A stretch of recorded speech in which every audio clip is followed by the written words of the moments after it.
বন্ধুরা এই দেখুন আমাদের এখানে রাস্তা তৈরি হচ্ছে, আর দেখো রাস্তাটা কত সুন্দর হয়েছে।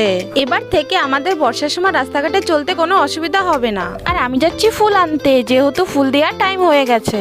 আর আজকে দেখো এই গাঁদা ফুল দিয়েছে। আর বন্ধুরা আজকে আমি বানাবো রসুন আর টমেটো দিয়ে একটা চাটনি। তো এখানে আমি নিয়েছি টমেটো, রসুন আর শুকনো লঙ্কা। তো এখানে আমি রসুন আর টমেটো কেটে নিই। আর অঞ্জলি তোমাকে অসংখ্য ধন্যবাদ কমেন্ট করার জন্য। তো এখানে আমি সব কেটে নিই। আর এই দেখো আমাদের টুকু এখানে কি করে। তো প্রথম চলো লঙ্কাটাকে ভেজে নামিয়ে নিই। এরপর চলো তেলের পর রসুনগুলো দিয়ে ভেজে নিই। এবার টমেটোগুলো দিয়ে স্বাদ মতো নুন হলুদ দিয়ে ভালো করে ভেজে নামিয়ে নিই। তো চলো এবার শিলে লঙ্কার ভাজাগুলো ভালো করে বেটে নিই। আর এই হয়ে গেল আমাদের বাটা, এটাকে আবার জ্বালাতে হবে। তো চলো তেলের উপর অল্প কটা জিরে দিয়ে ভাজাটাকে ঢেলে ভালো করে নেড়ে নিই। এবার একটা লেবু কেটে এর মধ্যে পুরো রসটা আমি দিয়ে দেব। তারপর ভালোভাবে 2-3 মিনিট জ্বালিয়ে নিলাম। এই নাও হয়ে গেল আমাদের টকটক টমেটো রসুনের চাটনি। আর এটা ভাতের সাথেই হোক বা রুটির সাথেই হোক, সবকিছুর সাথে খেতেই ভালো লাগবে। পারলে তোমরাও বানিয়ে খেও। আর হ্যাঁ বন্ধুরা, ভিডিওটা ভালো লাগলে অবশ্যই লাইক করবে।